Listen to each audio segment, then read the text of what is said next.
Only a home run hitter kind of firm. They are that type of manager. So if you're looking for that, that's basically what they would do. I would say for our portfolio, um, Fidelity has kept that steady edge for us, and then Loop has kind of adjusted and added a little bit of alpha, but not in such a way that they are, losing their shirts if something goes wrong in the market. So our fixed income researchers view Loop as the more appropriate complement. But if we're looking for someone else to bring in as just a comparison, if we need one more manager to interview in addition to Loop, we'd say that Reams is very, very different. The others are going to creep along in a pretty similar space. I mean, Ramirez we could bring in, but I think Reams and Loop are so different that it would just inform the direction we want to go as we're discussing the performance and how they go about managing the portfolios.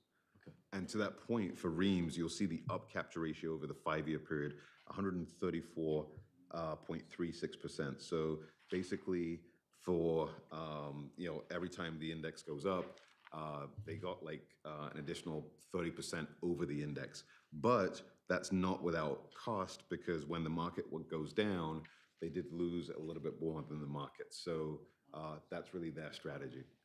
Let me ask you one question. Since there was so much buzz about NVIDIA, any one of these as managers do invest in emerging markets or no? No, so, well, these are Core Plus. So Core Plus managers by default can creep into emerging markets, but it's going to be such a small sliver of the overall portfolio that it's this incremental bet that they're looking to take. So Core Plus managers, they will typically have around 85%, 83% in the ag index, and then they can go into what they call other. And other would represent high yield and or emerging market debt. Certain managers, for example, can creep into emerging market debt, but these managers here are not making huge bets in emerging markets, even though from time to time they may opportunistically look to go into emerging markets. We feel from an asset allocation standpoint and risk return standpoint, you're better rewarded taking your emerging markets risk in equities versus fixed income. Because with fixed income, the currency, the duration, and ultimately the convexity, all of that, you don't get as rewarded for that versus your equities. So that's the quick answer there with respect to emerging markets and these strategies. Thank you. I'm really fascinated by Ramirez's sort of reliance on government-related debts. Could you talk? Is New Orleans debt in that part of that process? Most likely, 29% of their portfolio is municipal debt, and they will. Let's go through here really quickly just to give Page you 6 that we're looking at. Thank you. Page 6, and Ramirez is in the periwinkle, I guess. Yeah, so you'll see Whatever color that is. Ramirez 29% in 29. government related, which is municipal, right? And you're going to see for Ramirez their turnover is 47.3%, meaning that half of the portfolio gets turned over within their investment cycle. So even if they're not holding New Orleans debt at this particular point in time, given the turnover in the portfolio, as soon as they see really good pricing opportunities in any market, really good debts that are perhaps undervalued, they ultimately would take a look. So as an example, I work with one of your sister agencies in Chicago. They keep the water clean in Chicago, same way you keep the water clean here. They have Ramirez in their portfolio, and we had a really good discussion with them around, okay, well, if you end up holding the debt of this entity in Chicago, will you let us know? Are you going to cap it? Because, ultimately that would be something we'd want to know. And their response was, yeah, this is part of the universe of what we would want to take a look at. Your utility debt is usually a safer type of municipal debt to take on. So as and when you guys issue fixed income or bonds, depending on the rating, depending on the spread, they may look at it as something attractive. So ultimately, that would be a question for them if you guys are comfortable with that, or if you want to carve out an exemption for this particular agency. But going back to New Orleans would be an area that they would look at, just because there are highly rated credits in New Orleans, and highly rated credits that are mispriced would be in line with that strategy.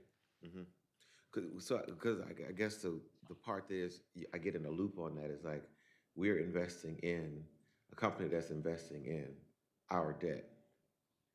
And so it's kind of, Yes. okay. Yes, exactly. Now, the good news is they will constrain it to a point where symbolically it's a great thing, but it wouldn't be like, they wouldn't come in and be the majority holder of, like, you wouldn't be holding the majority position in any debt that you issued through that strategy, just given how they constrain everything. Quickle.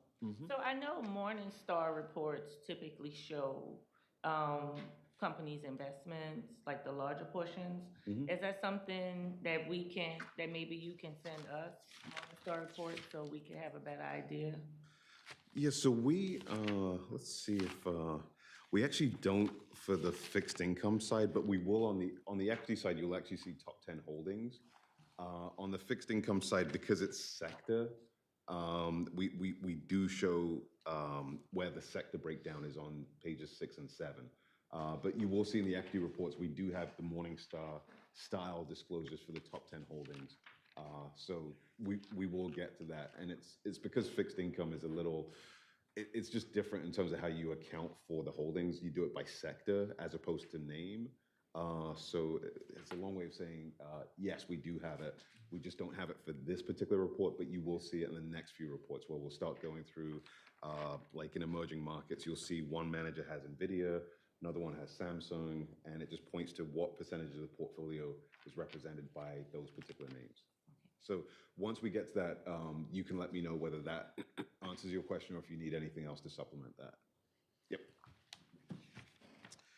All right, so on, let's see, let's continue to go down. So we've gone through the up-down capture ratios. We can jump to fees really, really quickly. We'll see here that the fees are pretty much comparable. Income Research, I will say that they've come in with the most aggressive fee. We were able to negotiate a pretty aggressive fee with them. So they're about half of what you typically see from their peers at 13 basis points. Loop coming in at 20 basis points. That's still a very, very competitive fee there. Ramirez coming in at 25 basis points, which is basically the same fee that we're paying Fidelity right now. Reams at 20 basis points. So again, pretty much within the same range because these are core plus fixed income managers. Again, I had mentioned Reams and Loop. I would put Loop down as the best complement with Fidelity. But if there is an appetite to look at Ramirez or Longfellow or Income Research as a second candidate, I'm just really guiding with the recommendation on Reams. If you think it's a better use of your time to look at another manager because Reams is so out there with their strategy in terms of hitting those home runs, we can look at someone to complement the Loop strategy if you're all in agreement with that. Really quickly, back on 13. How come we're not getting data before 2020 from Income Research? On 13? Yep.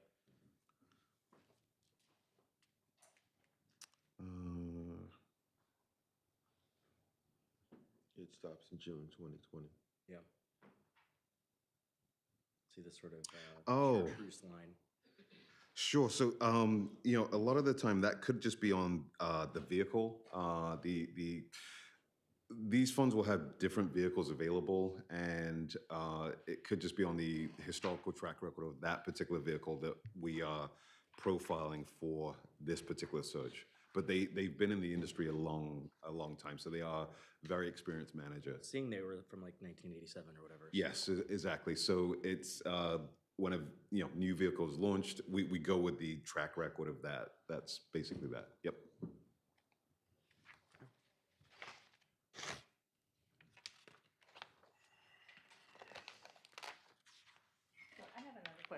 Yeah. To piggyback off of Tyler.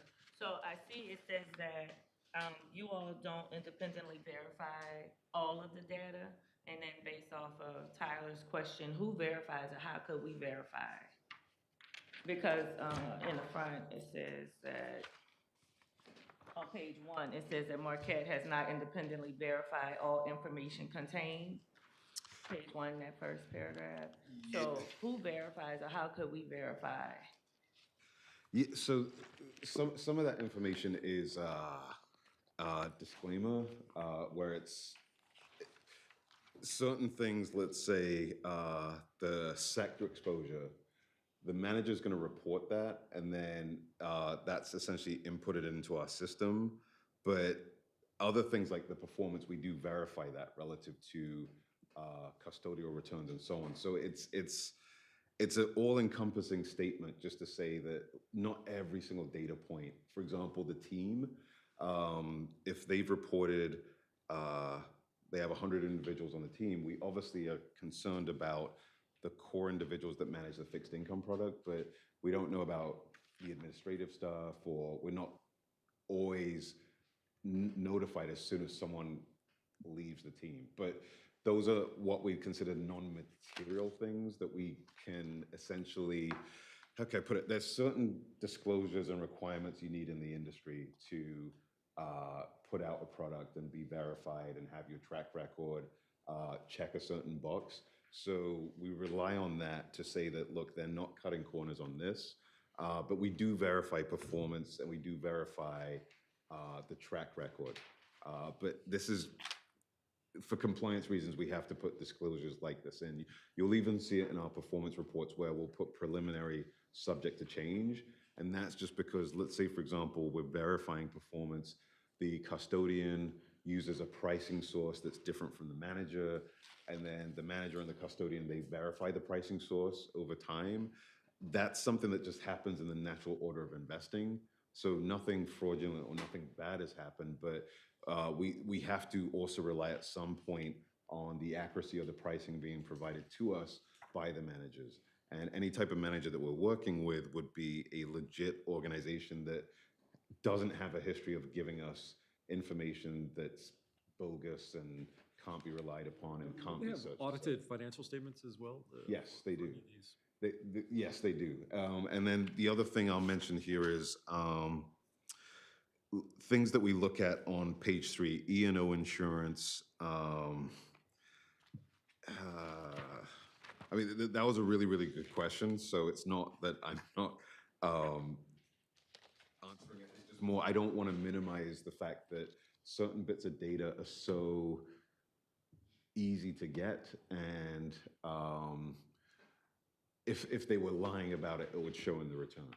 If, for example, they said, let's say, for example, Ramirez says that 29% in municipal bonds, and then municipal bonds have a rally, and that performance doesn't do well, that in itself is a way of verifying that the municipal bond allocation they gave us was in fact correct. So the statement there, again, our industry has lawyers, compliance people, operations people, and they'll have these broad statements, and the broad statement is just to say that we can't verify everything, but obviously the manager, its viability, its track record, we obviously know about all that, and we are verifying that.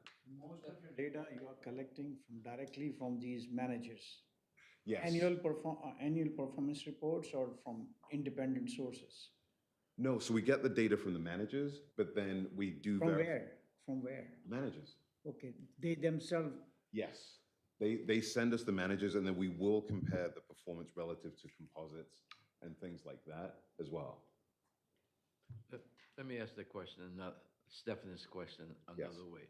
Yes. How much of a negative impact on any of these managers is the fact that you all cannot independently verify all the information? Well, so we're not auditors, so we don't do an audit of everything. That's what I'm getting at. Okay. That's what I'm getting at. Yeah. Yes.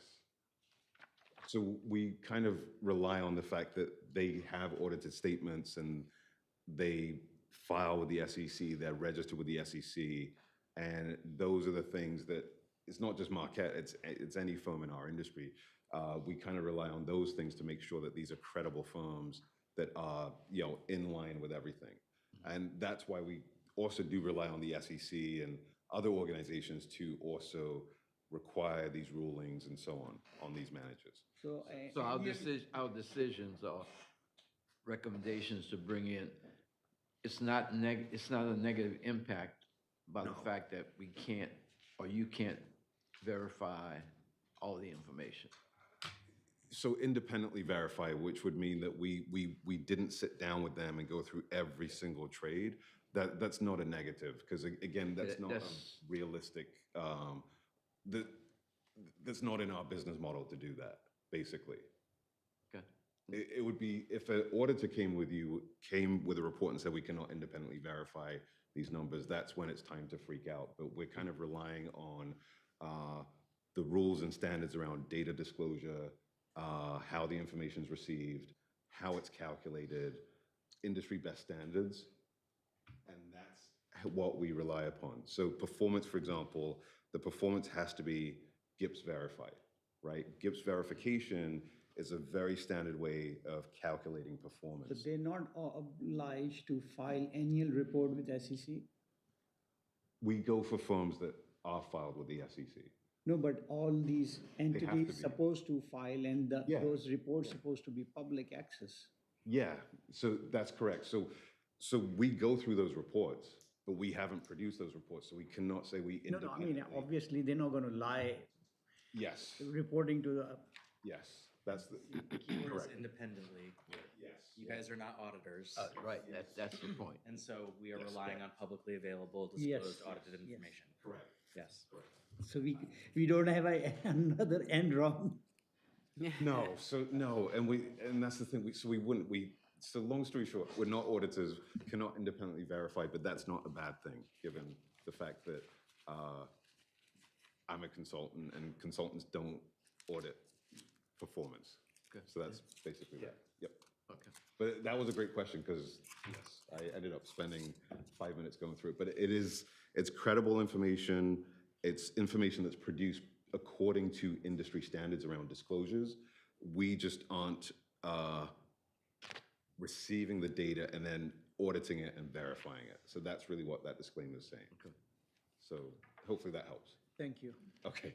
And then as the managers come in, one of the things we'll see, for example, is their performance books and their performance reports, or the disclaimers in the back will point to the methodologies they use, the calculations they use, and then when they are audited every year, the auditors will go through whether those statements are true and correct. And again, the good companies that continue to file audits with their finances without any issues and so on, we gravitate towards those institutional quality managers that don't have any red flags.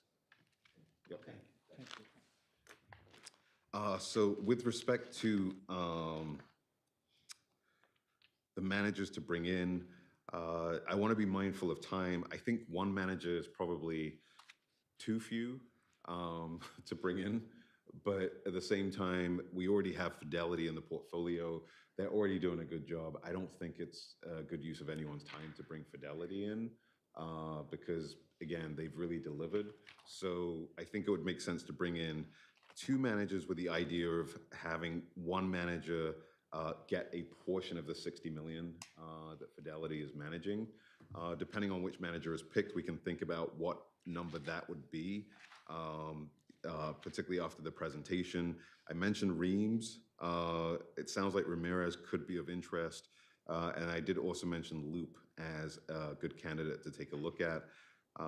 Both Longfellow and Income Research are also good firms. So the goal here is just to really hone it down to a more manageable number.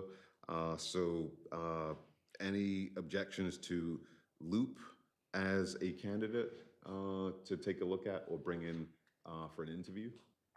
No objection. I'm actually, Loop is fine to me. I'm interested in Reams just because they're just such a different strategy than the other ones. And I'm not saying we're going to pick them, but I think I have some significant questions for them. Like, okay. Sure.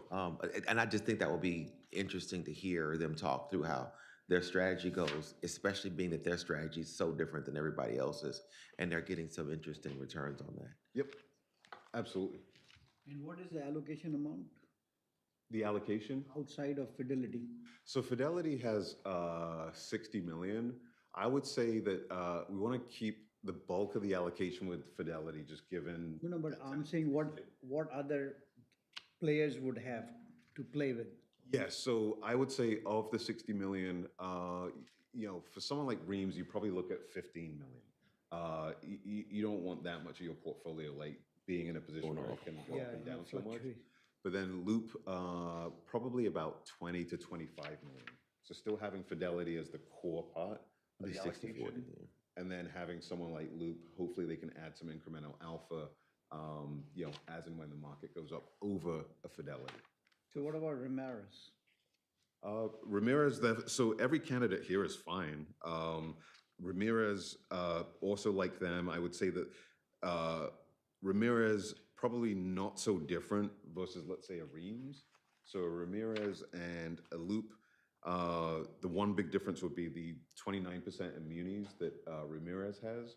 But at the end of the day, they're still kind of sticking to their guns. They're not going for that huge home run. So I'd bucket Ramirez and Loop as pretty similar outside of the municipal play, whereas Reams, very, very different in terms of what they're going for. The non-agency MBS bet that they're making, that really makes them stand out. And I just say, for me, Ramirez, if they're the same as everybody else, we're not going to get over 100 million, so they're going to still be at 25 basis points rather than 20 on the other ones. So they're slightly more expensive for the amount of money that we're talking about giving to them. So unless there was something special about them, I don't see bringing them in because they're 5 basis points above everybody else. Yeah, they're pretty high. I mean, and that's not super high. If there was something about them that was like, oh wow. But if you're saying they're pretty much the same as everybody else, they're the same as everybody else, I'll go with the same at 5 basis points cheaper.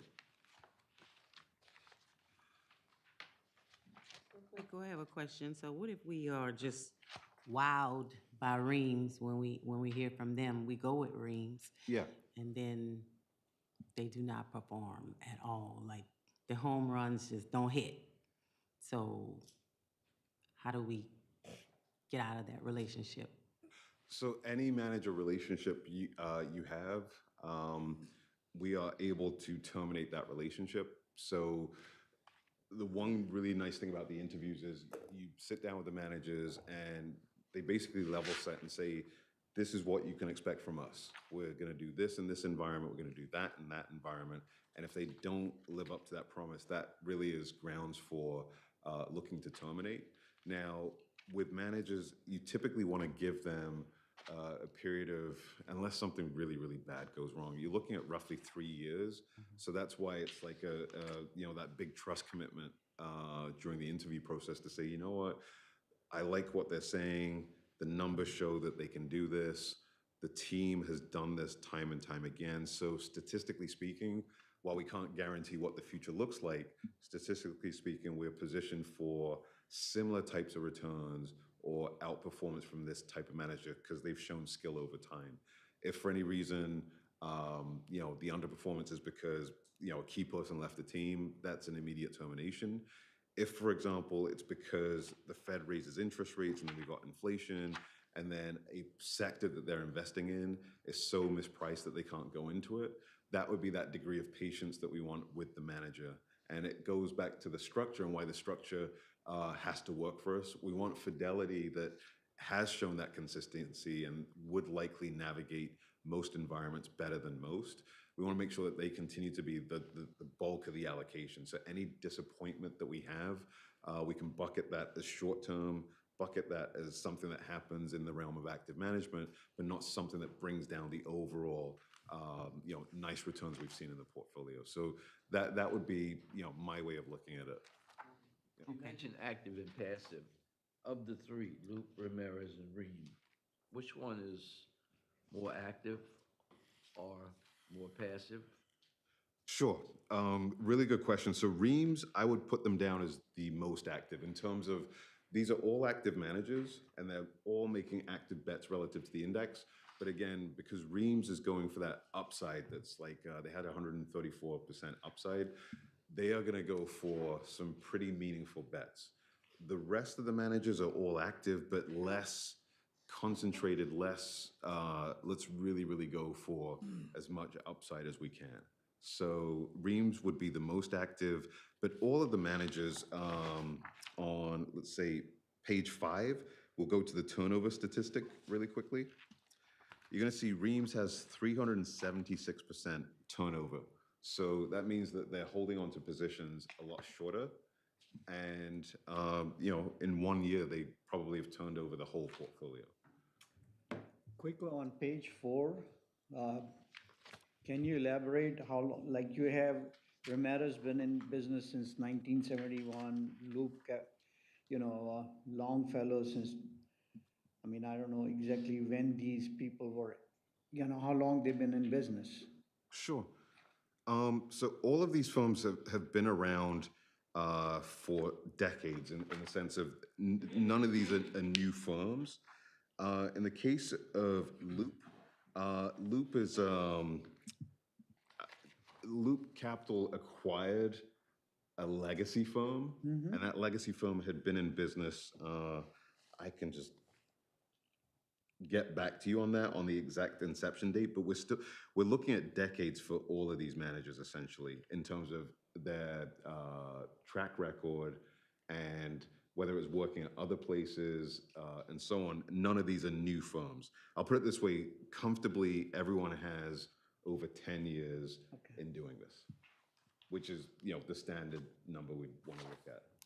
So my concern with Reams is that it has no minority ownership, no female ownership, and looking in the appendix, they're a wholly owned subsidiary of Raymond James Investment. And so all I'm seeing is that we're getting a riskier Fidelity. And that we've got a bunch of, white dudes that are that are playing with our money a little more than the people at Fidelity. And to me, that doesn't make a lot of sense. Well, Why would we do that? why would we do that? And you don't have to do it, but they are. I mean, they are a good firm. Sure, I'm sure they're fine. Yes, but For a lot of people. yes. So you guys don't have to. Yeah. I would say that you have some good candidates that are non-majority owned to complement Fidelity. So I think for Reams, I think it'll be interesting just to hear their story. But Right. if it's something that you guys are so not I'm not set that on interested doing, in hearing white men's stories. we could look at other opportunities. And for the record, I did not say that. So I did. I'll say it. No, absolutely, absolutely. So, Because your flagship Fidelity doesn't have any either. Right.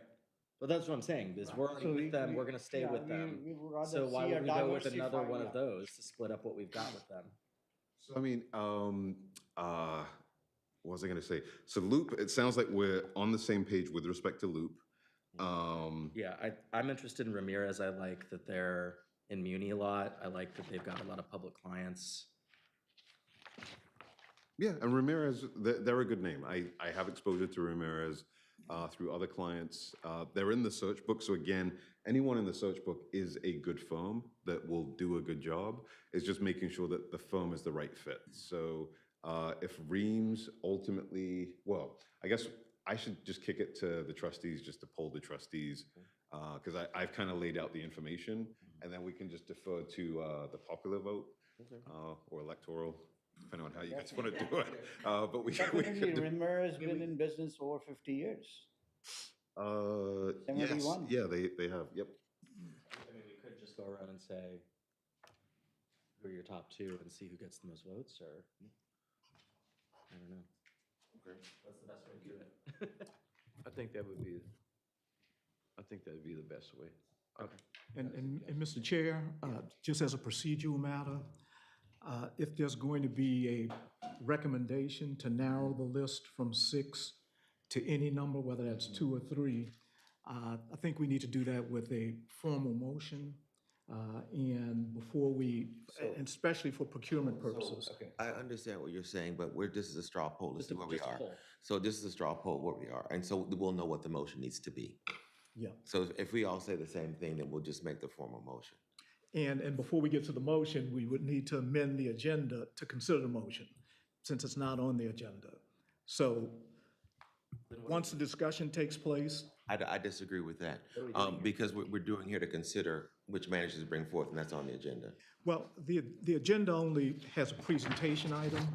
And so to the extent that there's going to be any narrowing of the list from 6 to 2 or to 3 or whatever that number is, especially from the procurement standpoint, we want to make sure that it's on the record and that there's formality to the decision to narrow it from 6 to 3 or to 2.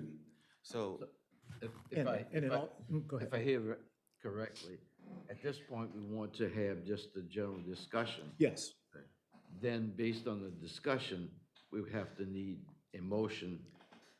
yeah, if there's going to, after the discussion, if there's going to be a recommendation to narrow the list from 6 to any other number, to reduce it to any other number, at that point, then there needs to be formality. again, I think you're making this too complicated. At this point, we are not making a selection of anybody. We're just getting additional information from some candidates. That does not mean those candidates are going to be chosen. That does not mean anybody is excluded. Everybody in this book is being considered. We'll get additional information on some candidates by asking them to come in and answer some additional questions. That is not, to me, limiting the list. Well, That's we- just saying, We can it's just like take a. 2 seconds to do the agenda motion, it's fine, and, we're taking more time now discussing whether to make. a motion. But I think these are the sorts of things that make it too tedious. I agree. Yeah, because that wasn't a correct interpretation to me. Well, what tedious only in the sense that if there's ever a challenge. you know, Mr. Chairman, I move that we modify the agenda to allow voting on any and all candidates to narrow the list. Do we have a second? And a motion? And a second. All in favor? Aye. Any opposed? The motion carries. Thank you. The whole intent of this presentation was to narrow down. So it seems like maybe it was an issue with the agenda. Yeah, okay. So All right. we fixed it. All right, so can we do the straw? Just do a straw poll. Yeah. Okay. Do you want to maybe call names, we raise hands, or? Why don't you call by roll? Yes. We have to, roll, please.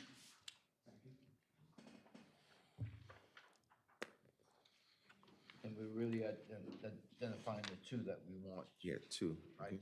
Yes. Director Pacho, Luke and Ramirez, Director Shoulders, Lupin Ramirez. Director Andrew, I would say income research and Ramirez.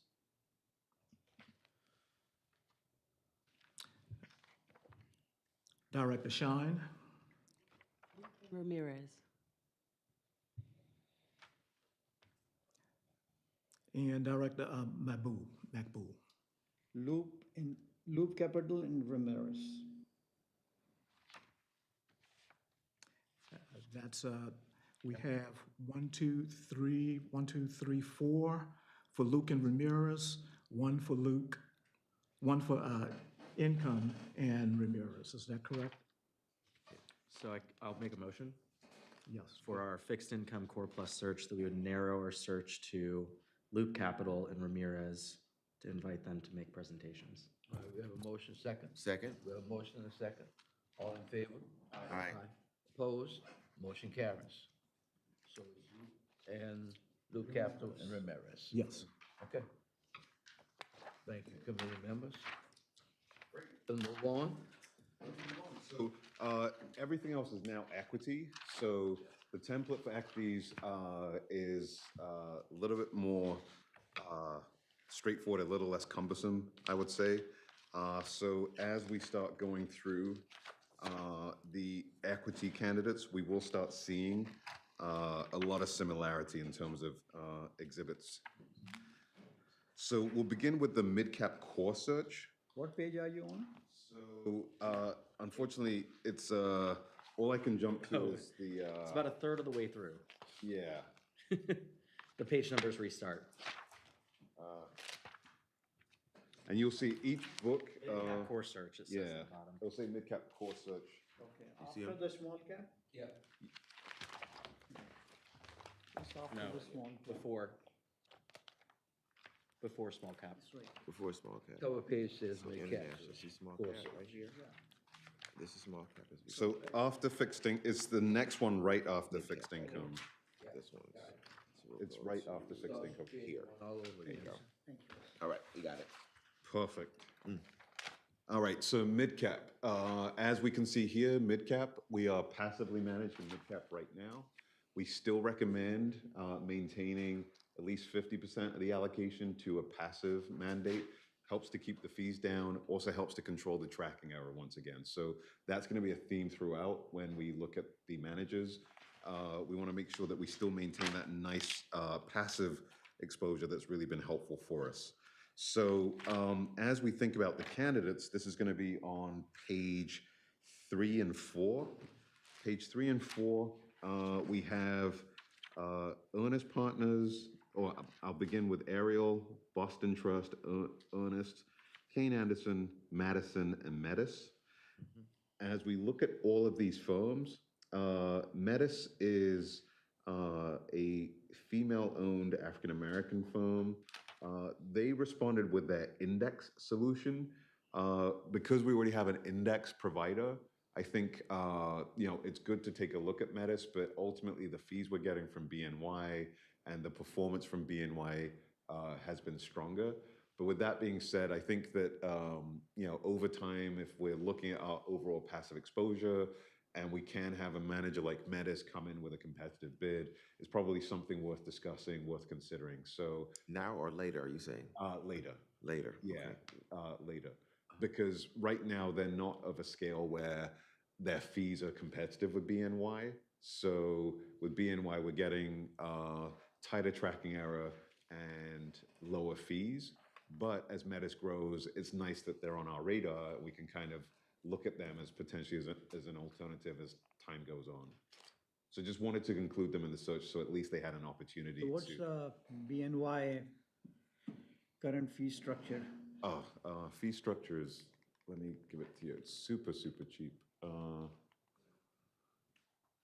So BNY, we have Mid-cap. 1 basis point. Oh, wow. 1 basis point, and it's Oh, 4 that's basis great. points, I want to say, for Metis. So still cheap, but BNY is, yeah. It's 1 point, that's Yeah, it. 1 basis point. So the goal is, we have Metis and other searches. The goal is to see Metis grow and hopefully compete with your BlackRocks, your Vanguards, and so on. But right now, probably too early. Just before we move forward, I just want to have Ed reiterate what our policy is with regard to diversity and inclusion, equity inclusion, as we discuss these managers, so that we're clear of what the policy is, but we still can discuss diversity. Yes. And certainly, we have a DBE program that's headed up right here at the office. And the DBE, or minority participation, is established on a case-by-case basis. I think we have a standing percentage. Mary Beth, you can help me with that standing? 35% as a standing percentage to consider for equity or DBE participation. And the second part of that is, what does the policy state with regard to making a decision based on diversity? Isn't there a policy that we have that's pretty stringent in terms of that not being something we need to utilize in making a decision? Well, certainly, I mean, if the I just wanted to particular understand transaction be doesn't clear. lend itself, and Mary Beth, again, if you want to weigh in there. Yeah, I don't really have much to add to that, but what Ed said is really the critical point, that there is a policy of the board to promote diversity and economically disadvantaged business opportunities on a subcontract basis. So it's different from what the city does, for example, because the city's EDBP program includes prime contractors as part of their compliance outreach efforts. Not so with the board. So if the board provides a contract to a minority firm, which we have done, particularly, I do a lot with engineering. So we may have a minority-owned engineering firm. That firm will still be the prime contractor and will still then have to go solicit for and use a DBE qualified subcontractor. Because the purpose is, again, maybe at some point, maybe that goal, societal goal is achieved if the prime contractor would meet our EDBP criteria. And for that reason, then we also make sure that there's an opportunity on the subcontract basis, and that's how the board does its EDBP compliance. Those, we have a department that actually administers that internally and reviews whoever the potential DBE subcontractors might be for any particular contract for compliance with the board's goals. Thank you, Mayor But Benefit. it's not something that the committee would necessarily need to, Okay, that's, because it's informal. okay. But when the board voted, then it would need to go in. Yeah, Chairman, in case-to-case basis, we have made exceptions to that rule too. If there is no DB in a certain specialized field available, Yeah. and we do make Yeah, exceptions. I just wanted that to be clear. Yeah, Thank you. That's correct. All right. Sorry, good. No problem. So page 3, we get a sense of the managers, Ariel Investments, Boston Trust, Ernest, Kane Anderson, Madison, and Metis. We get a sense of I have a question. Weren't they based in Chicago, not Boston? Boston Trust? Ariel. Yeah, Ariel's Chicago. Because I'm looking at this thing, it says, Yeah, it's Chicago, right? okay, I was like, what? I was so good. I was like, I thought they were in Chicago. Okay, got it. They're still in Chicago, all Would have right. been news to me if they left, I was if they left Chicago. I was like, what? Yeah, so they're still Chicago. Okay. So in terms of location, we have good representation, of the U.S. We've got Chicago, Boston, Atlanta, LA, Wisconsin, and then San Diego. Metis, as I mentioned earlier, is a passive strategy. Now, passive comes in many different flavors. Metis is measured against the S&P mid-cap index, whereas we have the Russell mid-cap index. So we may see some deviation in performance from Metis versus the benchmark, but that's really why. When we look at ownership, we see here that Ariel, Ernest Partners, and Metis, these are your diverse owned firms. Madison still does have, diverse ownership. That would be categorized as female. And then Boston Trust as well. We look at, some ownership that's diverse owned from them. 33% of their minority ownership is female owned. So on page 5, we get a breakdown of how these managers invest. So relative to the Russell Midcap Index, you're going to see Metis, again, this is an index fund. The Russell or the S&P Midcap Index is the, holds 400 names. So Metis has the most holdings, but the other firms you'll see, more concentrated. So Ariel, 43 names, Boston Trust, 72, Ernest, 59, Kane Anderson, 29, and then Madison, 28. But as we start looking at how these managers invest, it really gives us a sense of, some of the bets that they're making, some of the themes that are in the portfolio. A manager like Ernest, for example, you're going to see them play a little bit more heavily in the industrial space. Energy, some exposure relative to the benchmark, but really benchmark weight, so they're not making a huge bet there. Healthcare, financials, IT. IT is a little bit of a bigger bet that Ernest is making. And then utilities, they're going to be a little underweight the index. So Ernest, taking a look at them, they are the type of strategy that's going to be core, but they're going to lean a little bit more quality. They're not going to overbuy. So as an example, technology is doing really, really well. Your Madison is probably going to be more of a growthier leaning manager because they're overweight the technology sector relative to the index. And then a manager like Ernest is more or less in line with the index. So again, that's more of your incremental quality view of a certain segment of the market. Now, there's a lot of names here. I think, again, like we did with fixed income, I'll give some thoughts around two managers that could be a good fit for the portfolio. I think Ernest Partners will see their performance is pretty good, consistent. Again, they're not looking for major home runs. They're looking for consistent incremental returns. And then a manager like Madison, a little bit more concentrated, bigger bets, but really good return streams. So I think Madison and Ernest are really two good comparisons for us to go through.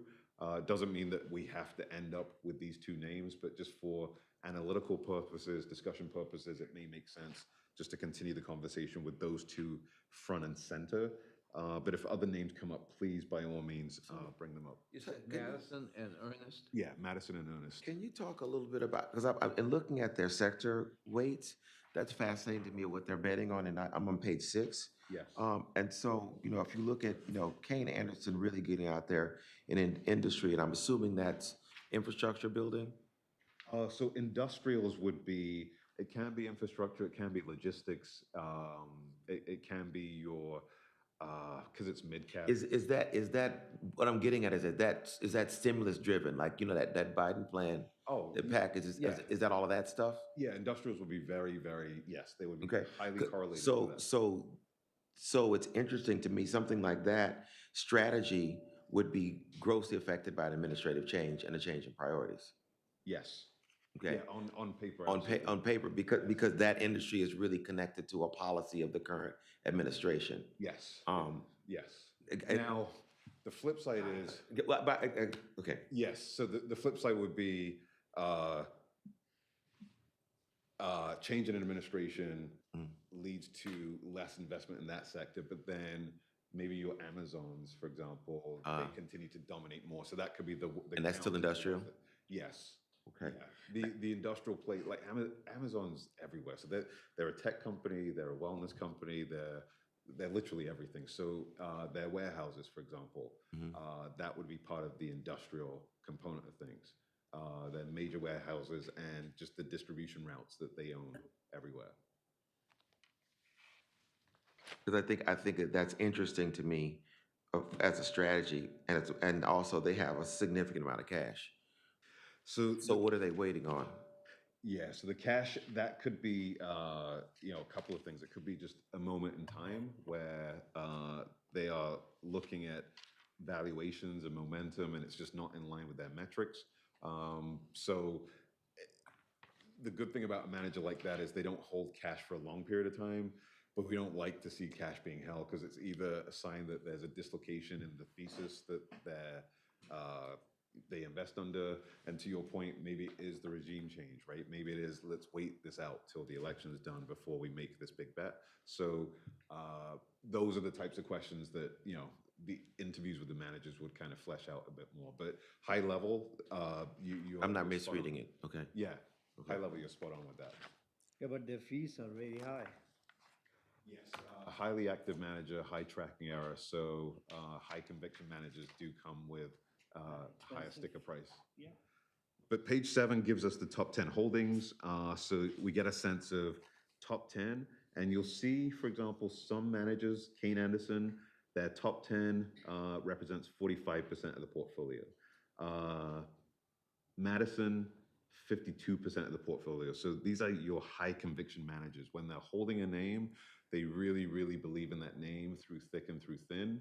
That can be a great thing, but it can also be a frustrating thing if those stocks are not performing in line with expectations at a particular point in time. The other managers are between 20 and 25%, the top 10 holdings. And in terms of the names, you'll see some overlap, but again, you have a manager like Ernest, pretty sensible names. You've got Darden Restaurants, Raymond James Financial, Progressive Insurance, CBRE. So these are some of your, steady, mid-cap stocks that do well across all different environments. So again, more of a quality to core leaning in terms of what they're doing. And Madison, you'll see here, for example, Dollar Tree, Carmex. What else do they have here? Ross Stores. So Madison, for example, is making that bet on not only the consumer, but the resilience of the US consumer. So that kind of comes out as a theme there. So on page 8, we take a look at the performance. And again, the performance across most of the managers has been really, really strong. Earnest, you're going to see consistency again. Going out to the 10-year period, consistent outperformance. Madison, also good performance and consistency there. Big difference is the magnitude of the outperformance. So Madison, going for those big bets, has shown a lot of skill in achieving those big bets. Earnest has, again, been more consistent in kind of hitting their numbers. So on page 9, we take a look at calendar year returns. And those calendar year returns, Earnest Partners, once again, pretty good batting average, 2016, 2017. In a year like 2018, when they missed the index, it was more than made up for the following year. 2020, a good year, 2021, a good year. When the market underperformed, they also did better than the market. They can lag over certain periods, particularly if it's a high momentum market, but Earnest has done a really, really good job. Madison has also, again, demonstrated, an ability to hit some nice home runs. And kind of like the discussion we had earlier, I think, they're two very distinct types of strategies. And in looking at both of those strategies a little bit more, just gives us a sense about our risk tolerance and what we're comfortable accepting from a return stream from our managers. Page 12 takes us to the up and down capture ratios. And this is really interesting, and I think this bodes pretty well for Madison. We had 2022, that was a weird year where, again, everything went down, both equities and fixed income. 2023, everything rallied. 2020, everything rallied. 2021, everything rallied. So you're going to see across that pretty volatile environment, a manager like Madison doing really well on the upside and then really doing well on the downside. Earnest Partners, as mentioned earlier, not the type of manager that's going to ride the most extreme high momentum rally, but they are a manager that's consistently been able to protect on the downside. Now, the 3-year number, again, is skewed a little bit because 2022 was a very, very tough year. So the 5-year number is also, pretty telling. And we do see with the 5-year number, good downside protection coming in, both from Madison, also from Earnest. And it brings us back to the strategy of maintaining passive exposure because the index has actually done well over the long term. And the active managers in this space have been more of a nice defensive cushion. So we want to look at managers that have the ability to outperform, but also managers that can protect on the downside. And in both Earnest and Madison, we do see that. And then as we think about the performance of these strategies on page 15 across different market environments, we do see that Earnest, during the financial crisis, during the oil shale crisis, or during COVID, the most recent crisis we've been through, we saw that some really nice downside protection coming in from Earnest. And then with Madison, also downside protection coming in from them. But with that being said, I have a question. So what's interesting to me is that Boston Trust seems to do pretty nicely in crisis management, but they're pretty flat on performances during good times. Yes. So that's would you be the kind of person that would pair a good defender like that with somebody that was running a good offense as balance, or would you look to see neither one to be so extreme? Does my question make sense? Yeah, absolutely. So I would look at it as we are maintaining, so in fixed income, we already had Fidelity that are active. So we're looking at another active manager that would complement them. In this instance, we're looking at the index, and I would say that all of the managers that we're profiling are a good complement to the index. Now, how good of a complement they are is going to be reflective on our risk tolerance, for example. With a Boston Trust, if the goal is for just consistent downside protection and no upside, I think that's a manager that we could all be comfortable with. But if we're looking for still a little bit of upside over time versus the index and then downside protection, I think that's where a Madison and an Earnest would be a better comparison for us. But Boston Trust, they are a good manager. Another example of, these conversations can be really tough because you have to pick one manager and you have a bunch of good ones. And I think Earnest, again, is your more one-size-fits-all thing where it's like you put them in over the long term, they're going to do better than the index by not performing as badly when the market sells off. And then when there's quality rallies, they're going to do well. And then with your Madison, they can do exceptionally well in environments where their concentrated portfolio and those themes pay off. And then Boston Trust, I mean, we can jump into them really quickly. Boston Trust on page 7. We get an example of, where some of their holdings are. So they do have the Ross stores, but then they've got Williams-Sonoma. So kind of playing different themes on the consumer. If the economy is booming, everything's going to go well. If the economy is not going so well, is your Ross stores going to hold up as well as your Williams-Sonoma, or does that essentially wash itself out? So that's an example of like a Boston Trust theme that's perhaps not as high conviction as your Madison, where again with Madison, you've got They have Ross as well. yes, they do have Ross, but then in addition to Ross, they've got Dollar Tree. So it's thematically, it's going to go in one direction versus your Williams-Sonoma and your Ross stores because it's a different price point, different type of consumer you're going after. Still good stocks, but ultimately, depending on where the economy goes, that bet could wash itself out, which takes us back to, are we looking for just the downside protection or a little bit of alpha from the managers? But on the other hand, the parent company of Dollar Tree, Family Dollar, is going down. They're shutting down a lot of stores. Every store in the East, right? Every single one. And Dollar General. And so I get what's just the reason I brought that up is I think that there are two different ways to think about this, and I'm not sure as I sit here this moment which of those ways are more attractive to me. Right.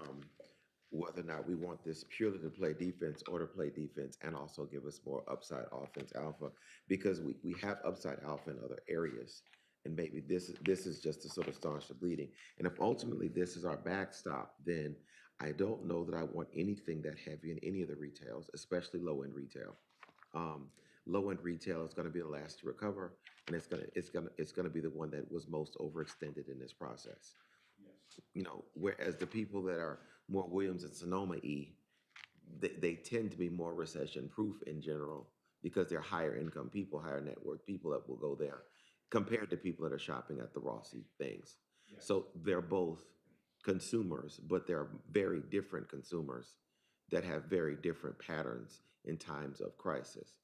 So again, long-winded ways, I don't want to take a bunch of time, but I think as I think through it, I still want a little bit of upside and not just pure protection in this category.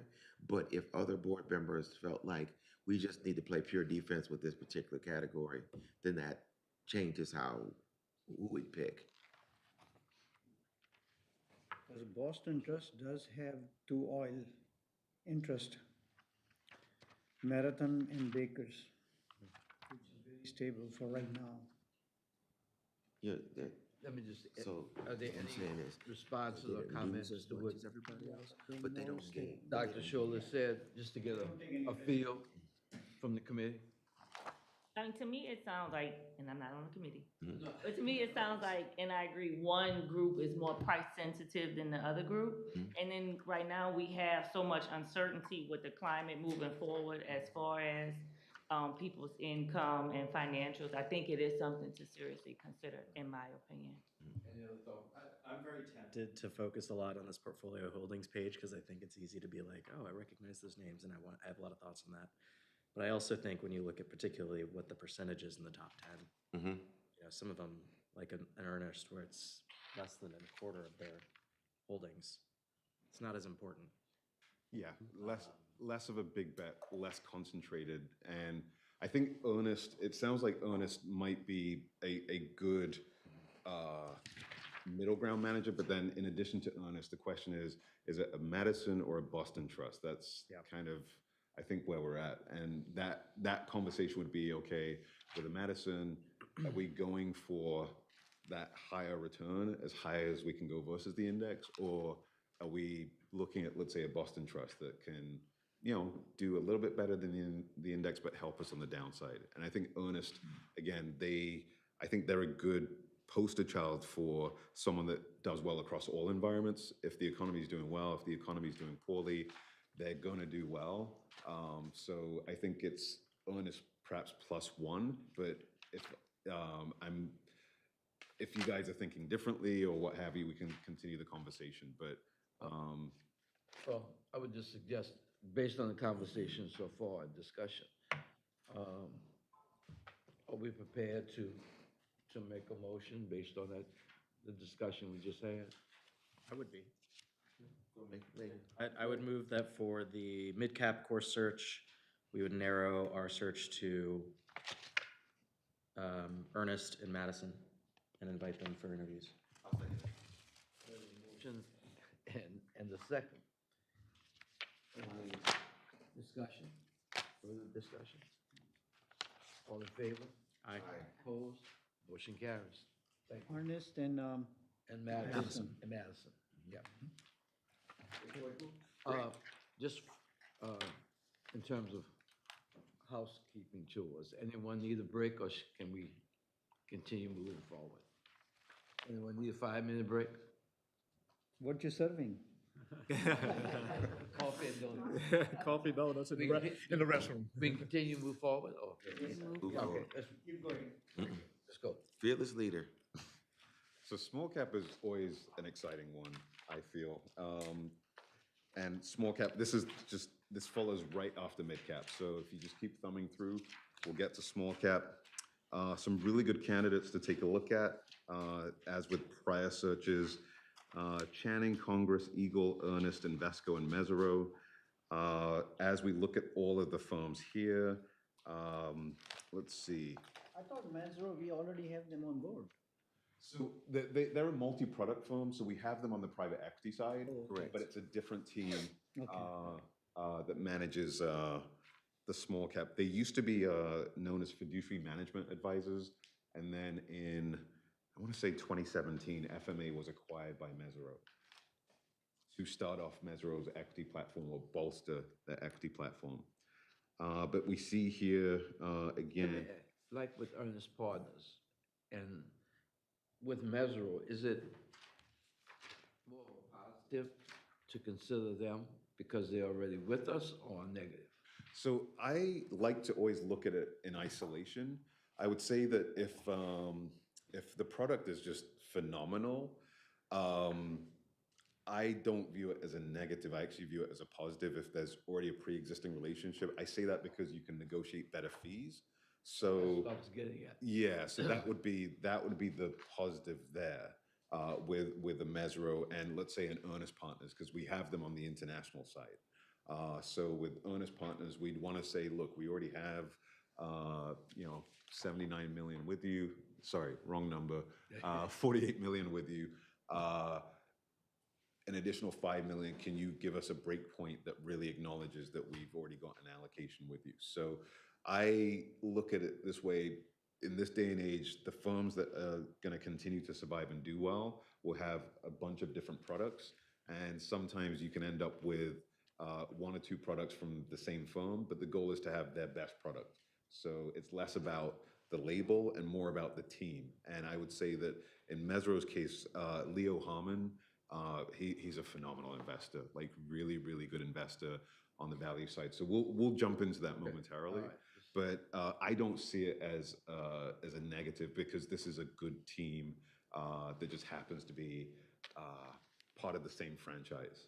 Can I ask another quick question on that? Because you mentioned potentially negotiating better fees. Yes. Is that something that, since, we just invited Ernest in the mid-cap, would they come prepared with that? Would you all have that We would conversation tell them. beforehand? We would tell them. So they would come for the presentation the prepared. best We and wouldn't have final. to, No. push them at the table. No, Yeah, I mean, okay. you Right. it You can be but fun. like, yeah. You can for fun, but yeah, we would ask. But them you're gonna before. already take care of Yeah, that we would before. say, Okay. Give us your best offer, yeah, when coming you in, come. please Yeah. give us your best and Yeah. final. Yes, Okay. absolutely. Generally speaking, we don't like to put all our egg in one basket. We would like to diversify, put in different managers so we can compare at the end of the term, we can compare the performance and see who outperformed the other one, and then in the future, we can reconsider. Yeah, I would say that, here's an example. BNY, we have a bunch of BNY products in the portfolio. They're passive, they're all at one basis point, they do the best job. So, instead of having BNY, Northern, State Street, BlackRock, it just makes the most sense to go with BNY. There can be situations on the active side where, hands down, there just happens to be the best product also managed by the Good same manager, firm. yeah. Yeah, exactly. So that's always the lens we look at everything through.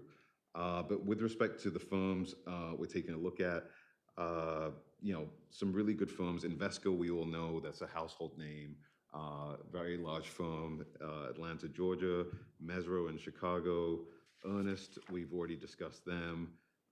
Eagle, based in Florida, Congress in Massachusetts, and then Channing in Chicago. So a good mix of non-majority. You can see, consistency of cash flows. You can see decisions that management have made. You can see how they look to write down or carry over credits. And then you reconcile that with how the market is pricing that stock. And often the companies with really good fundamentals and ignored by the market. So that mispricing is what these managers are looking to benefit from. So on page 5, we see that all of these managers, they're relatively diversified. Some are more concentrated than others. Your Channing and your Congress, these are your higher conviction. We get a sense of the top 10 holdings. So your Mesro is going to be less concentrated in your top 10, and then your Congress and your Channings and Ernest are going to be more concentrated in your top 10s. And then we compared the managers relative to 2 indices because some of the managers here are more value leaning, and then some of them are more core leaning. So what we see here are allocations to energy, industrials, healthcare, and so on, relative to both indices. And what we'll see for a manager like Mesro, for example, is a pretty healthy play on, let's say, let's pick them on, financial services. Financial services, the companies that they have exposure to, they're looking at relative to the Russell 2000, a healthy play on financial services. With that being said, because financials are expected to get decimated, particularly as rates go down, they're not overloading on financials the same way the value index is. If we take a look at, let's see, industrials, you'll see again with a manager like Mesro, they are basically at the core index weight on industrials, but unlike Invesco or Congress, they're not making a huge bet on that. From a top 10 holding standpoint on page. So wait, can we just? I'm trying to figure out what Ernest's strategy is in this their sector weighting, because they are really not doing much in healthcare. Their information technology, they're way out there. That's where they are viewing the best opportunities. So that's really where their process is return pattern recognition, and based on the model that they use, as well as the fundamental analysis, it's basically pointing to IT as the place to be, the place to make their major bet. So the one challenge there is, okay, it's small cap, it's IT. Small cap and IT typically has less pricing power. So if we look at IT right now, it's your large caps, it's your NVIDIAs and so on that are crushing it. You still have somewhat of an upside baked into small cap because the inputs, the chip manufacturers, these are the small cap firms.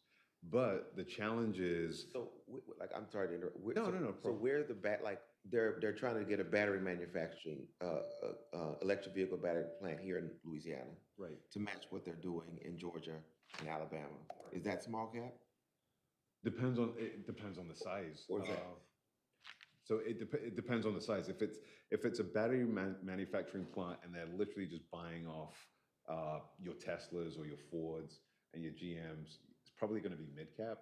But if it's supplying specific chips for a specific segment of the industry, that's where you look at small cap. So I think it depends on the size of the plant, the distribution, what the end client is going to be, and whether that plant would be part of a handful of plants that would service the entire US, or if it's part of a plant that would just provide the inputs that would then go elsewhere to Georgia to produce the final product. Because the projection as far as the EVs goes is that maybe in another 10 years, hydrogen fuel cell cars will outnumber any other internal combustion engine or EVs. Yes, I mean, the technology is going, I mean, it's reality. right. It is reality. I mean, it's just a matter of time of catching up and lowering down the cost. Well, and also, I mean, the US, not the challenge, but the US is you have, there is going to be policy risk, legislative risk around that. So depending on which administration comes in, that could be expedited, it could get slowed down.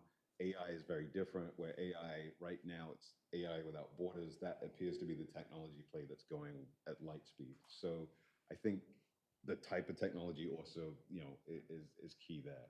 But to the point in the discussion we made earlier, we already got Earnest in place for non-US large cap. We obviously like them. That's why we have them in the small cap. So And honestly, the IT investment by far among the other players, they are betting more on IT, which is the emerging technologies.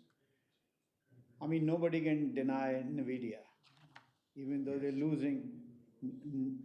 In the history of the market, no phenomena ever happened like that. right, right. And NVIDIA's large cap, so that's where a manager like Earnest, they would play in the NVIDIA play because small cap, these are the chip manufacturers that NVIDIA needs to buy from. But then NVIDIA, the bigger they are, the more pricing power they have. The more pricing power they have, perhaps it's not as profitable for newer and newer entrants in the chip manufacturing space. So that's the offsetting there. But as we go into page 7 will give us a sense of top 10 holdings. It'll give us a sense of the types of names that they're playing in. And as we think about, Channing, for example, Southwest Gas Holdings, that's going to be a holding that's pretty resilient across any type of market environment. Earnest, for example, let's see who they've got here. Franklin Electric, that would be pretty resilient. Enesis, pretty resilient there. Let's see, Mesero, Kemper, Lancaster. So across the board, you're looking at pretty resilient stocks when we think about small cap and the volatility that can come from small cap. But as we think about performance of small cap in up and down environments, we take a look at the 3, 5, 7, and 10-year returns on page 8, and we do get a sense of how that performance dispersion, particularly from some of the bets that are being made, how that can translate to performance. So with Mesero, for example, you're looking at steady outperformance over all periods, holding up well versus the benchmark. Earnest, you'll see that they are up versus the index, but they're down 70 basis points over that 3-year statistic. So again, some of those big bets, it can take a while for a big bet to materialize. And ultimately, how strong that bet gets rewarded will really filter down to your returns more explicitly, particularly given that 30% concentration that they have. Based on that, Channing and Congress outclass every other player. So I would say Mesero, 3-year, they're 5.4, 5-year, 11.4, 7-year, 8.9, and then 8.3 over the 10 years. So I would say that Channing is very competitive, but it's probably Congress and your Mesero. Yeah, Congress and Mesero. And the next page on page 9 gives us the consistency of that outperformance. So what's really, really telling here is the performance where Mesero year to date, they've done better than both the core and the value index. This is going to be a strategy that's more on your value side of things. So to see them hold up very, very well on a year like 2022, they were down 4.1, index was down 20%, value index was down 14%. 2021, they were up over both the core and the value index. This is a manager that's really navigated well between what they call quality and your core, your core theme bets. Another manager that we've not mentioned that's held up really, really well, Invesco. They have a really good batting average here, so they've not deviated so significantly from the index when the market has gone up, and then when the market's gone down, they've also been able to protect on the downside. Congress has done well, Channing has done well, so this is definitely more of a tough conversation when we think about the managers and their relative performance. But one of the things we want to go back to is we recommend maintaining some index exposure. So we want to have some passive exposure. So we want to look at a manager that can protect on the downside, but also add some incremental value relative to the index. And the recommendation here, I would say, I know we've already allocated to them, but I would say that Mesero, their returns have been really, really good. And when we look at the up-down capture ratios on page 12, as an example, look at really nice up-down capture ratio for them, Invesco and Channing. But Mesero, the down capture is 82.3%. So they've outperformed the index when the market's gone up, but they've significantly protected on the downside better than any of their other peers. And then, we see a similar return pattern with Invesco. We also see a similar return pattern with Channing as well from a performance standpoint on page 12. Page 13 takes us out to the 5-year period. And over the 5-year period, again, from a downside protection standpoint, Mesero has done exceptionally well, 89.64. They've done better than the index. And then again, Invesco's held up well. Channing has also held up well. So Mesero, non-majority, non-diverse owned. Channing is diverse owned. Invesco is majority owned. So just wanted to mention that as we're thinking about paring down. But from a risk return standpoint, I think these 3 managers have done a very consistent and exceptional job. And then to Ernest Partners, the comment earlier, they are a very skillful manager, but unlike, let's say, Mesero or Invesco and Channing, we have found that Ernest Partners, there will be periods where, again, there'll be a dislocation between that theme paying off and the return kicking in. Are we looking at 2 or 3 here? We're looking at 2, so we'd want to pare it down to 2. I would say Mesero And Channing. Channing would be the 2 to take a look at. For the committee, these are 50% of 11 million or 13 million, just 5 to 7 million Yes. allocation. That's correct. And at that size, is there any special consideration for what you might call small allocation, like that, less than $10 million? Is it? Yeah, so usually with these managers, they'll have a minimum of 1 million, so we comfortably meet that. And with Channing, we have other clients with Channing, so we could push them to try and aggregate their fee. And then with Mesero, we could also look to push them because there's been an allocation made on the private market side to them. But those would be the two we'd recommend, Channing and Mesro. Yeah, I would like to move together a motion for a small cap with Mesro and Channing. Second. He's moved out second. We have a motion and a second. Yeah, I didn't want to make the All those in motion. favor? Yeah. Any discussion, all those in favor? Any discussion, further discussion? All in favor? Aye. Opposed? Motion carries. Thank you. I think I should be able to wrap the next two in the next 45 minutes or so. So is everyone good on time to power through, or? Just follow through. Yeah, okay. Yeah. Uh, If so, you need a break, just get up and take a break. oh, no, I'm good. All right. Okay. But emerging markets, so we'll jump into emerging markets really quickly. Again, this is going to be a tough one. We've got GQG. GQG, they have what's known as a star portfolio manager, an individual called Rajiv Jain. He was at Von Tobel for the longest time. He left Von Tobel, started his firm GQG. We have GQG as a staple recommendation from our research team. Driehaus, they've always done a really good job, as has Causeway. So I think these would be the three names we'd want to focus on. What three names? GQG,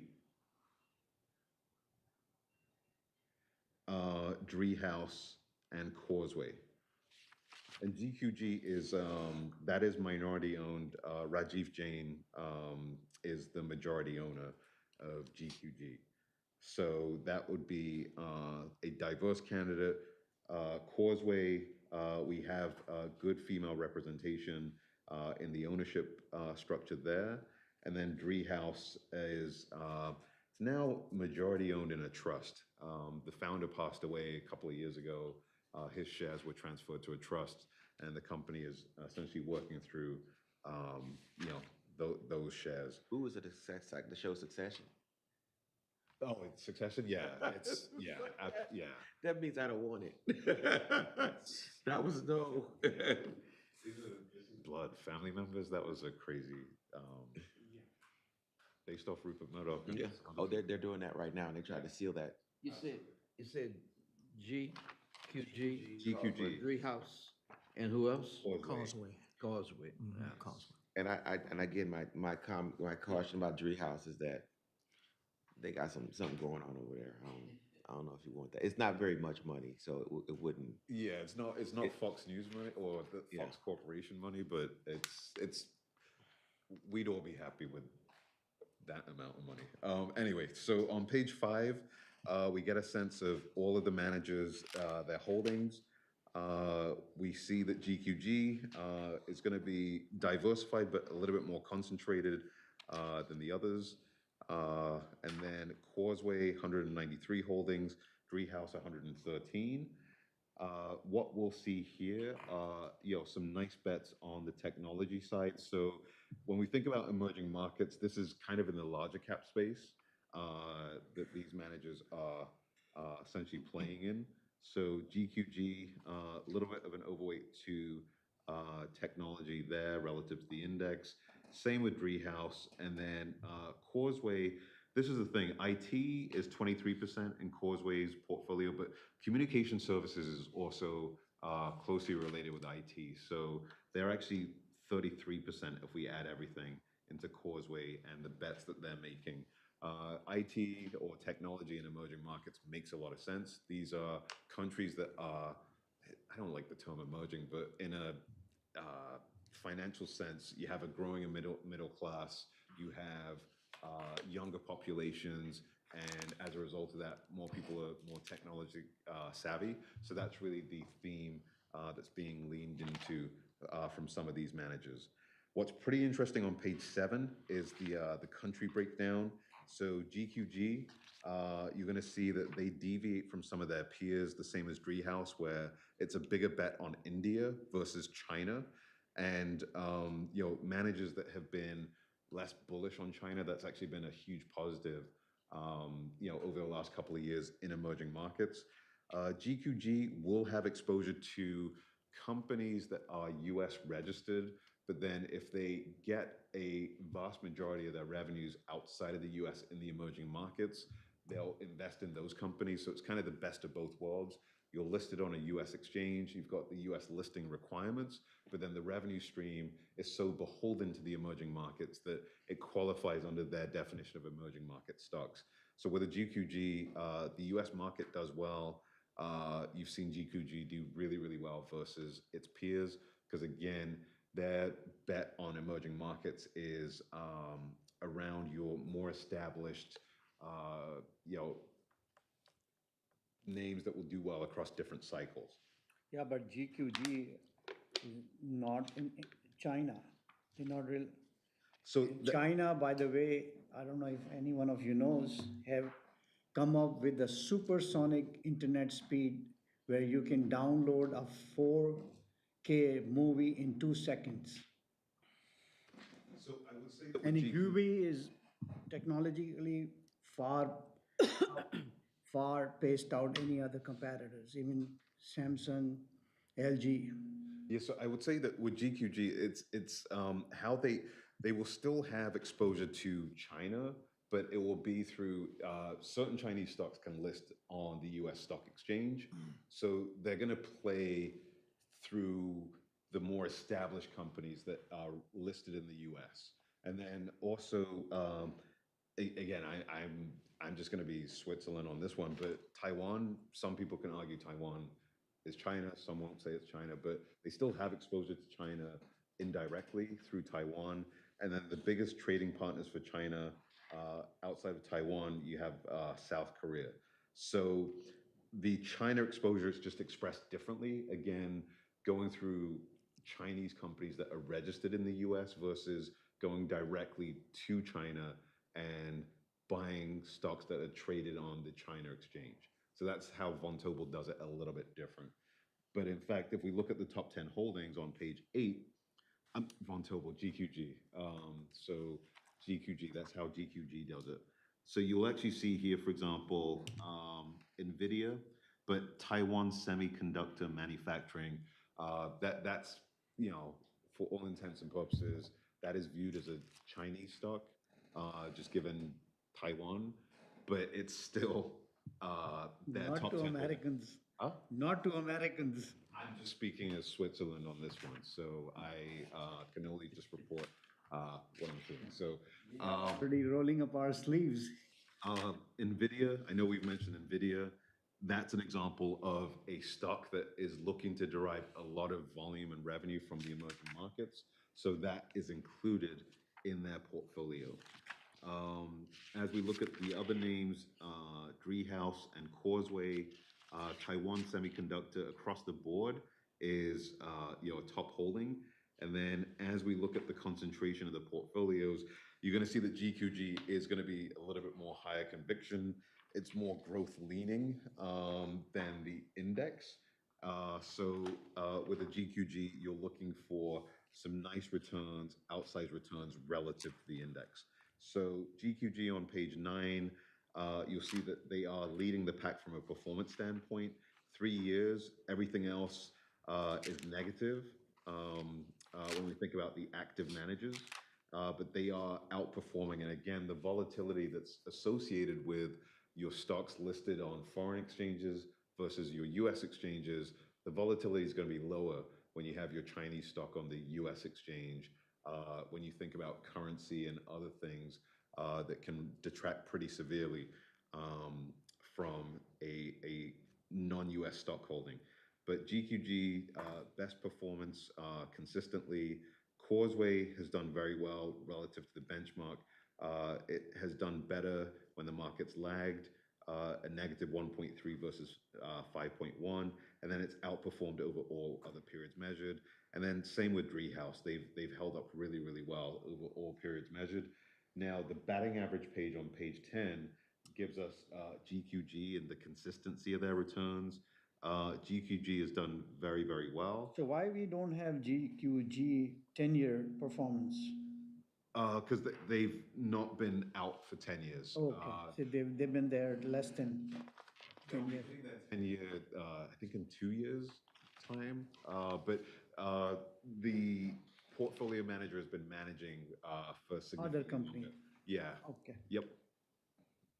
but the fees is pretty high. Yes, fees are high, but you do get what you pay for with them in the sense of they have outperformed pretty consistently. The up-down capture ratios, you see here, GQG, down capture ratio of 66.42 on page 13, and GQG, down ratio of 74.56. So definitely some nice downside protection coming in from them, particularly in one of the more volatile segments of the market. Causeway, some nice upside, some good downside protection coming in from them. Treehouse, also some nice downside protection coming in from them. From a performance standpoint, GQG has also held up well in your crisis environments. So COVID significantly outperformed the benchmark. We also saw Treehouse hold up well as Causeway relative to the index. And then from a fee standpoint, I should say, GQG coming in. Causeway is way high. Yes, emerging markets is pretty high across the board, but we would say that GQG, we'd recommend them as one candidate, and then between Causeway and Treehouse as another candidate to bring in. So you're bringing 2 or 3? 2. Let me have a follow-up question. Is there some concern that we should note with regard to Treehouse? So the quick, I would say, Dr. Scholes mentioned something. there's always the The potential. insider news. So no, the potential is always there for the founder of Treehouse. He passed away 2 years ago, 3 years ago. His shares, he was the majority owner. They were put in a trust, and the company is now working to buy the trust back from the family. So what we're seeing is a very orderly and good transition. Hasn't disrupted the business, but there's always the potential risk because It's messy. It's messy. It may be less messy, but this is messy. But yes, money and family money. That's what I was looking for. That's what I said. This is messy. And run into hurdles when it Families comes and to trust. We should So- avoid it. So again, we're looking for 2. yes. I'll make a motion. All right. I would move that we narrow our list and invite for interviews for international emerging markets for Causeway and GQG. Do I have a second? Aye. We have a motion and a second. Any further discussion? All in favor? Aye. Opposed? Motion carries. Thank you again, committee. Sorry, those are housekeeping. I hope it works out nice for them. We'll blame you in that. The last search is international small cap. And for international small cap, again, looking at 2 candidates, I would say TS&W is a name that's done very well. So No diversity there. So, well, no, so TS&W, they actually, it's owned by there's parent company ownership. So, where do we have it? The team, they do have a diverse team. The trading team, I want to say, is diverse, and then on the decision-making side, there is diversity there. SGA is diverse from a female ownership standpoint. Metis, again, this is female-owned, African-American-owned firm, and then Causeway. We just discussed them. Their ownership is good from a female ownership standpoint, as is Wellington. TS&W, again, it's a little bit misleading because of how the ownership structure is set up. The team itself is pretty diverse. It's just the ownership structure isn't diverse. It's plantation. So I didn't say that. I You did, I turned heard to it. page 5, and on page 5, you see on page 5, Sorry, I'm too blunt.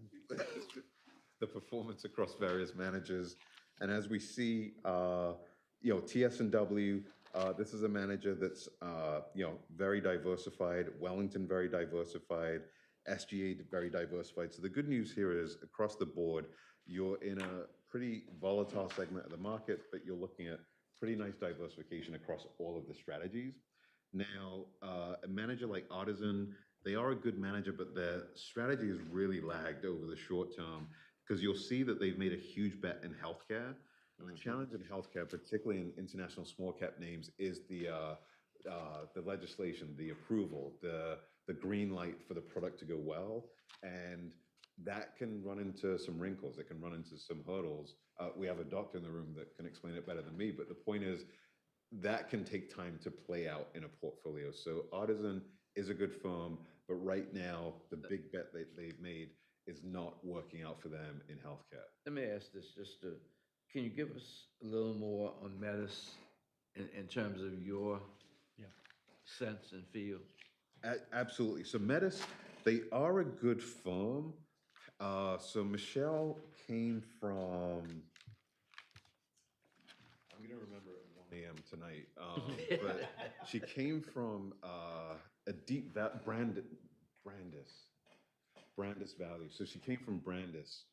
She used to be a portfolio manager at Brandis, and then she spun out her firm, started her own firm, and Brandis basically said, look, we'll be your back office, we'll do all your trading.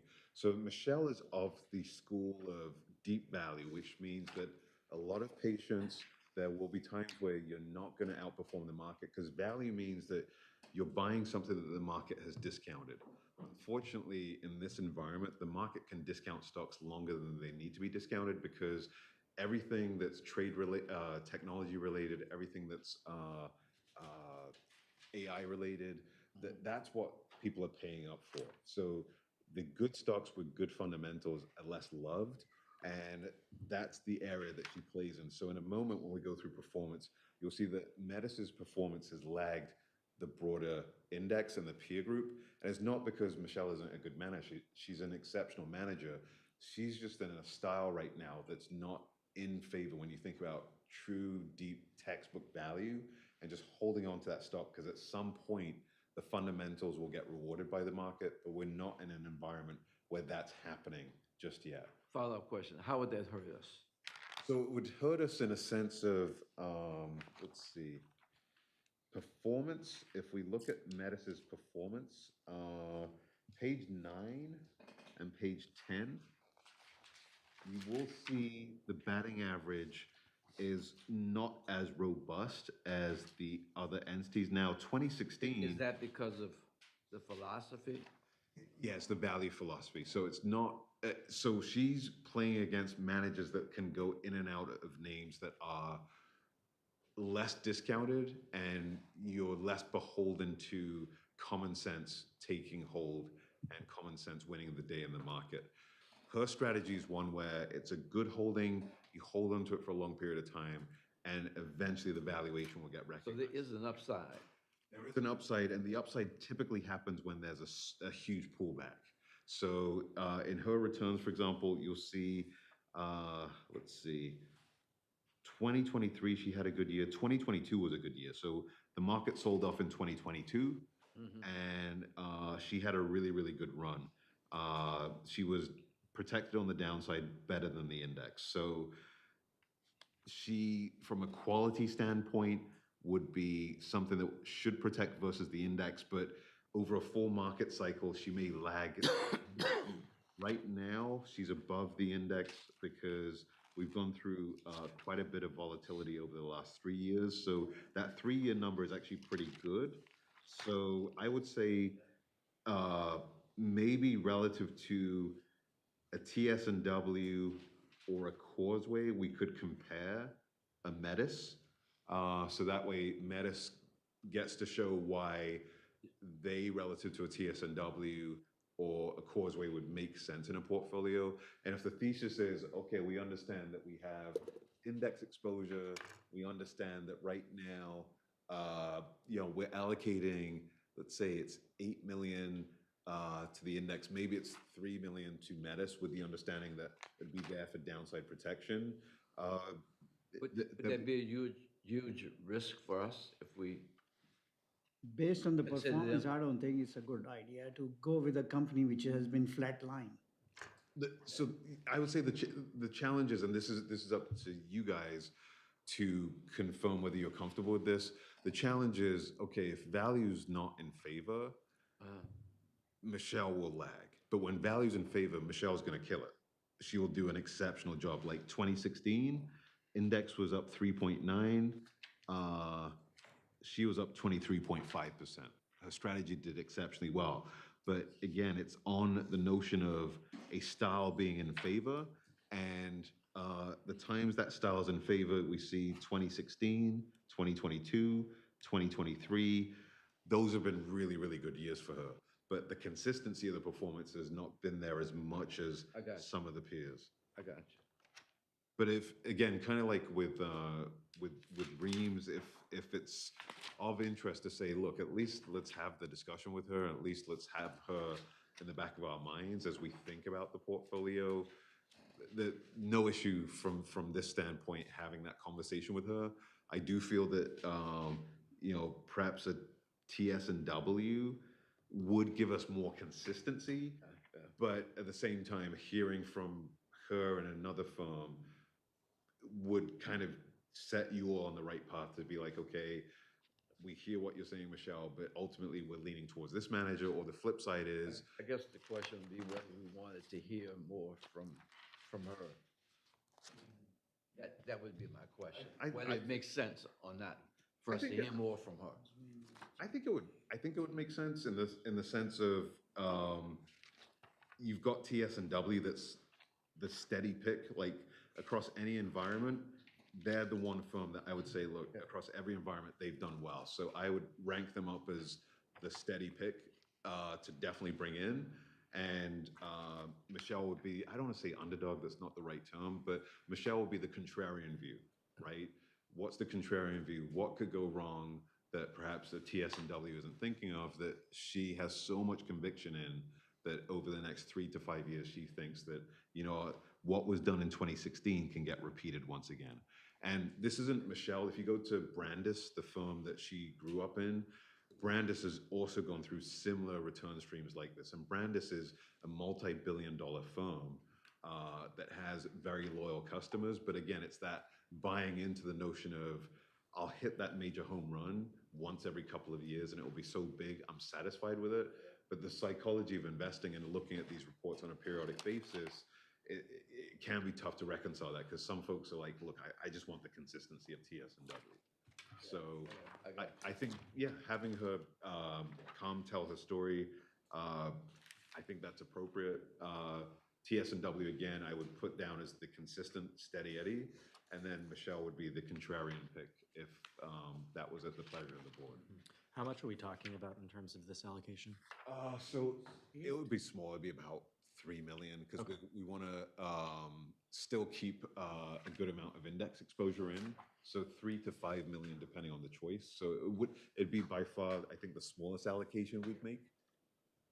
Because, I'm also looking at Metis, like 7 employees, 2 clients in this product. So, Yes. it's very small, but we would be a very small part of that even still.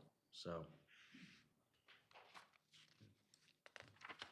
I think the difference is with, the first one we were looking at, that was some guys that are being really aggressive. Yeah. And that's interesting, but maybe not what we're looking for. This is someone who's actually being a little bit conservative, but that might actually pay off. It's different.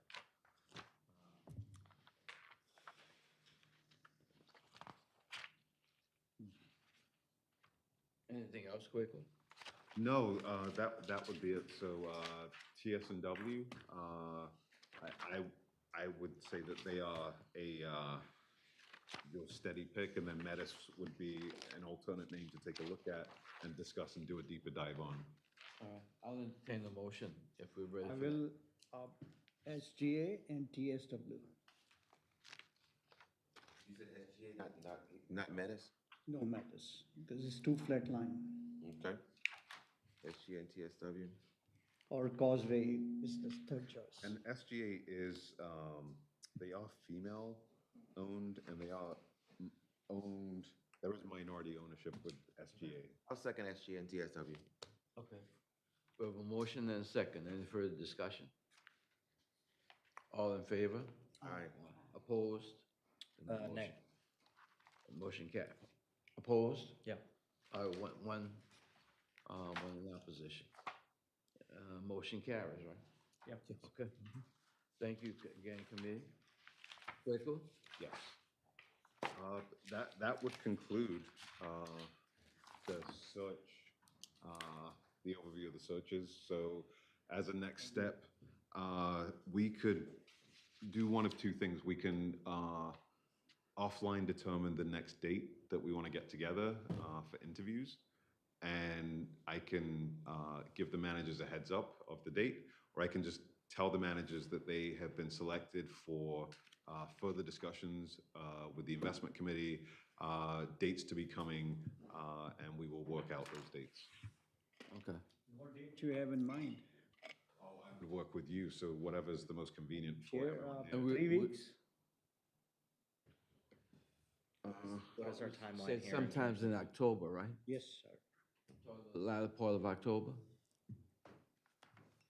Yes. I am looking at, so I heard towards the end of October, right? So we could look at the, We still okay with that timeline, agree? Yeah. Yes. What about 22nd? Tuesday, 22nd.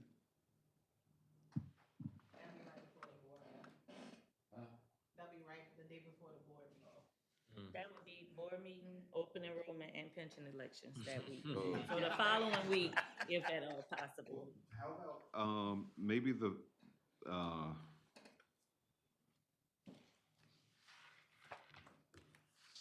second week of November? Oh, he's looking at November now. November, yeah.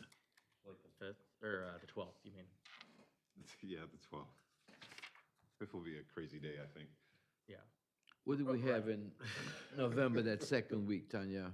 Usually we have finance the second week of February. That's all? Pension also? Pension. We can have pension. If you wanna have it, then we can have it that day. Okay, what's the pleasure of the group? I have no problem with that. November's fine. 13th? Any other conflicts? I may not be here. Will you be on the 12th? I will be towards the October and November. I'm not really too sure. I don't have a problem with the 12th or the 13th. I'll go, either one, I mean. Yeah, I mean, I'm, Pulling it back to October 28 would be too early?